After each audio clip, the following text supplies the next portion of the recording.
What's up? How's everybody doing on this Friday? Back and going to be talking about, top 3 tips for improving faster with your training. Yeah, specific to BJJ Muay Thai, but this kind of can be applied to most sports. Right. And we're also going to kind of touch on, even if you are in lockdown, whether that's mandated or self-mandated, if that makes sense. We'll get there in a minute, though. Cool. All right. So we're going to jump straight into it. Tip 1, and you've heard us talk about this, and you've probably heard about this before, but it's to have a white belt mindset. So what does that mean? Basically, even if you've been training for a while, you don't want to be under the mindset of, I know it all, right? A lot of guys who come in, even if they have a little jiu-jitsu knowledge, or even on the Muay Thai side, maybe they've done other striking arts, you feel like you've been there, you've done it, I'm not going to listen to this guy, I don't agree with this, whatever. You want to have the mindset of you can learn from anybody at any time, right? So actually, I had posted I guess it was a meme technically, but George St. Pierre, the white belt mentality of being able to learn from anybody, posted that last week, so a little bit relevant. Oh, that's right, yeah. Anyways, so that's just the first one. It's a mindset related. It's super simple, hard to do, but it's definitely. We wanted to talk about that first because that underlines everything. These other things won't matter if you don't have the right mindset. So it's just coming in, as Bruce Lee used to say, empty your mind. But it is. Just click here and just the volume down. Yep. So empty your mind, empty the glass so that it could be filled up. Right? Yep. Super simple. Anyway, cool. Number 2, private lessons. You probably didn't see that one coming, right? But private lessons, if you think about most professional athletes, all athletes have a personal coach. Right. Someone that they work with that helps improve their game. Yeah, if you look at professional sports teams, and you look at the positions, just for example purposes, football, depending on your position, you may be going with the defensive coach, the offensive coach, the special teams coach, right? So even though that's not literally personal, private one-on-one, that coach is specialized in that area, right? In terms of, the position of the team. So not quite related, but a little bit. And so how can private lessons take your game to the next level, not only to the next level, but just quicker? If you look at someone who, let's say you have one person who trains twice a week for a year. Then you have one person who trains twice a week for a year, but he also does like one private lesson a week over the course of that. Mm-hmm. They're going to get individualized, tailored instructions specific for them to catapult their game. Right. I mean, it makes sense. If you're having specific problems, right, and that could be for a number of reasons, but you're having specific, I'm having a problem holding mount. I'm having a problem finishing the armbar. I'm having a problem defending people passing my guard. Well, when you do private lessons, you can really kind of hone in on what's happening for you specifically as to why someone's passing your guard, right? Just for example purposes, right? Yep. And a lot of times people do private lessons for different reasons. Oftentimes it's maybe there's someone you started around the same time with, and throughout you guys training together, maybe they are constantly passing a certain type of guard that you have, or they're constantly finishing you with a certain technique. So you may go to that and be like, hey, how do I defend it when they do this? Right. Or when they do that? Just quick shout out, we got Mr. Heller and Mr. Brian Curtis on the nice. video watching today. It's good seeing you guys. Appreciate it, guys. Also, learning new technique. I'm just trying to throw out ideas of if you were to do private lessons, what types of things would be covered. Because oftentimes we do privates and people ask us, what are we going to cover? So generally speaking, just from my own, I've done a lot of privates in terms of teaching them, but I've also done privates. Gustavo, I've done a privates with Gustavo and whatnot, right? And other people. Usually it's a good idea to come with questions. Right. Instructors love it when you come with questions. It helps them to zone in on what it is they can help you with, right? Exactly. You can work on creating a game plan. Something, again, tailored for you.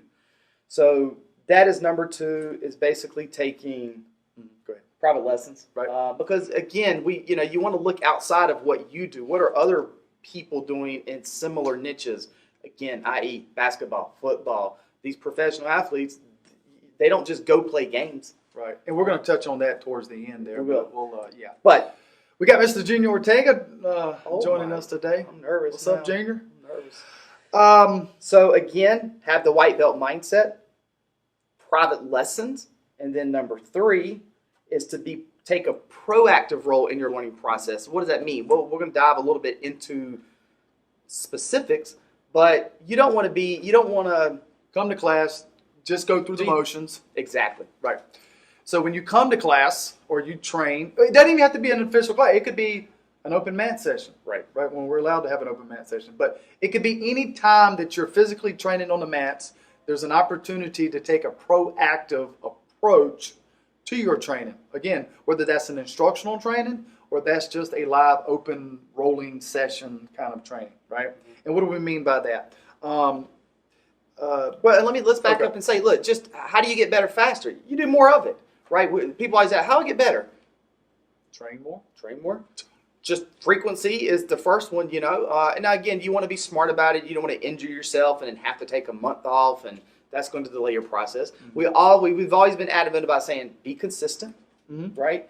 If you want to get better at jiu-jitsu, do more jiu-jitsu. Yes, it helps to work out and get more fit and eat better and exercise and all that stuff, so you're stronger and you can use it on the mats. But if you want to get better at jiu-jitsu, do more jiu-jitsu. You want to get better at basketball?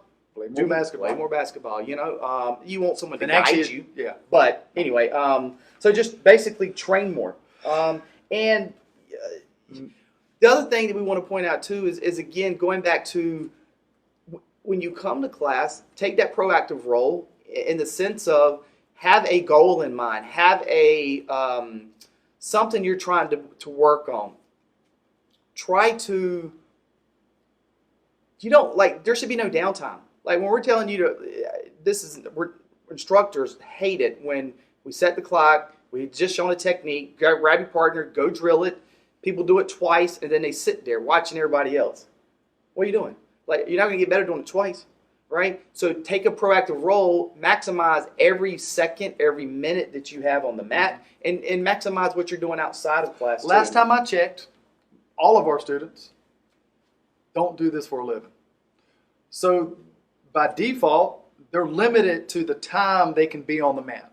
Family obligations, work, other obligations, whatever that might be. So when they come to class or they come to train, it's not that it's limited to how much they can do that. So while you are here, like Rob was saying, take advantage of every second while you're here. Don't sit on the wall. Train, drill.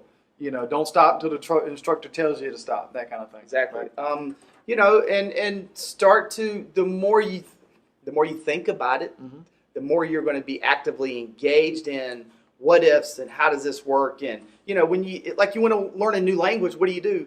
They always immerse yourself. You immerse yourself in it. You go live in that country, and you're going to pick it up. Now we're not saying go live in Brazil, but watch YouTube videos, right. Watch matches, watch instructionals, come to class, train, talk to people. Game plan. Create a game plan for you. Things that you like to do. Really start to put pen to paper. And the more ways you engage yourself in jiu-jitsu or Muay Thai, the quicker you're going to get, right?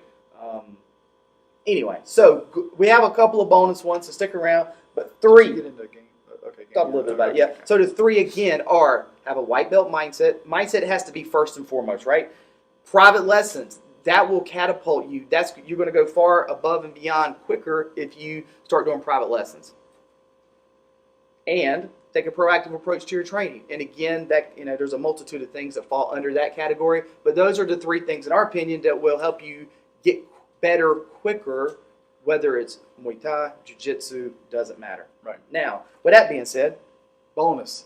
couple of them. So the bonus for this related to this topic is, what are you doing outside of class, right? Again, managing your time is part of this, right? No one that I know of, most people that do jiu-jitsu or Muay Thai don't do it professionally for a living. That's all they've got to do, right? So managing your time. What are you doing outside of class? Do you have time to perhaps work out, right? Do you have time to watch instructionals? Do you, outside of class, do you have time to watch a YouTube video? Do you have time to go to a seminar? These are things that you can do outside of class that can have a direct impact on your improvement, in jiu-jitsu, Muay Thai, whatever that might be, right? Yeah. So when you're watching these videos, instructionals, everyone likes learning the newest thing, yada yada. But I know for us early on, there were no videos. I mean, YouTube didn't exist. YouTube wasn't around yet. Dating ourselves a little bit, but when you are watching it, we used to go to a lot of different seminars. Helson, Pedro Sauer, Hickson, Hoyes. I mean, we did a lot of seminars back in the day. And the thing that was cool, they all taught a lot of the same things, but they would teach it in different ways.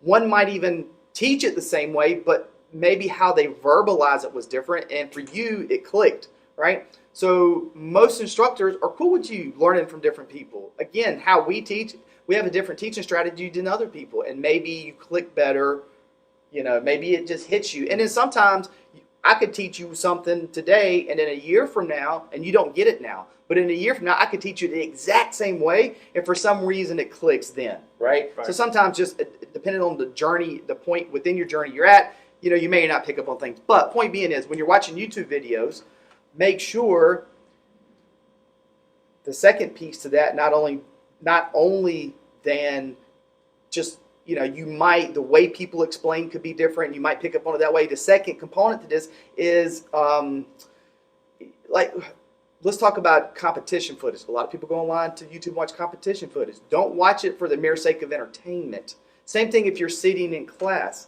Don't simply just sit there. If we're odd and one person has to sit out and your turn to sit out, don't just sit there and just watch just like for entertainment value.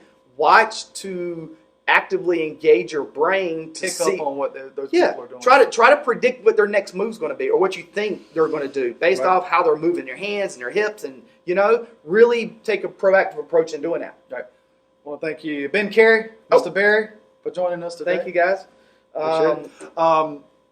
I wanted to touch on that just a little bit.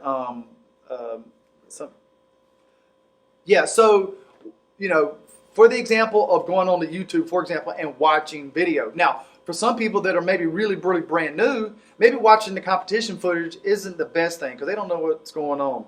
But maybe watching an instructional might be a better choice for them. Whereas a more seasoned, practitioner might get more out of watching the competition footage because they may pick up on something. They can kind of understand what's going on, whether that's an MMA fight, a Muay Thai match, a jiu-jitsu match, whatever that might be, but they can watch it and kind of understand what's going on and pick up on some of the subtleties of the setups or whatever that might be that they can incorporate in their own game. Right? Yep. Cool. Second bonus part of this is what you can be doing during the pandemic. I mean, obviously we're shut down. And look, this same thing might apply if, not just because we're not allowed to roll and do things and certain gyms are open, not open, whatever. You could be hurt. You could have an injury, and that's sidelining you from being able to practice fully like you would like to, right? Right. So, So, let's take just two sides of the coins with being locked down and, not supposed to be open and all of this and that and the other, and whether you should have contact with people training or not. That's a personal choice. If you're on the side where you aren't supposed to and you're following those guidelines, or you personally don't want to put your health at risk because that's the side you lean on, then there are options, right? You can still do some jiu-jitsu without a partner. Is it as good as having a partner? That's debatable. You can do solo drills that are very, very sport specific, whether that's Muay Thai, jiu-jitsu, or whatever, like doing a simple bridge motion. All right, now, is just bridging all day going to help you get better jiu-jitsu? No, but it can help that movement. It'll keep you at least somewhat sharp. Same thing with a grappling dummy. If you're using a grappling dummy and you choose not to roll and all you want to do is drilling on a grappling dummy is a good option. Is it as good as a live person? There's some pros to grappling dummies over a live person, and there's advantages over a live person to a dummy. Right? How many people want to have a partner do 100 arm bars on them? Right. I don't know if people want that. A dummy don't complain. Dummy doesn't complain. It takes a lot of abuse, right? So, you know. And you get 100% of the drilling time. Now, you can argue that drilling isn't quite as... You're not getting the reaction as you would from a live human. Right. And But there's different types of drilling scenarios, right? So, and some of those don't apply to dummies. Some do apply, some don't apply, right? So there's a lot of pros to using a grappling dummy. If you're in that boat that, you know what, I don't want to do anything, I don't want to take a risk, for whatever reason, that's great. If you do decide you want to roll or have contact and do the normal kind of jiu-jitsu, of course, there's a lot of advantages to drilling that way, to rolling and doing things of that nature. Correct. And I guess the basic what we're trying to say is better than nothing. And here's something else too. Going back to the sports analogy, the professional sports analogy, right? Football team, the professional football team, they don't just to practice. They don't just go out and play a game. That's how they practice. Yeah. They drill. If you look at the normal practice session for most teams, it's not just to go scrimmage and play a game. There's drilling sessions. All right, special teams, you go that way. Offense, you go that way. Defense, you go that way. You're going to drill on the specific things. Same thing in jiu-jitsu, same thing in Muay Thai, right?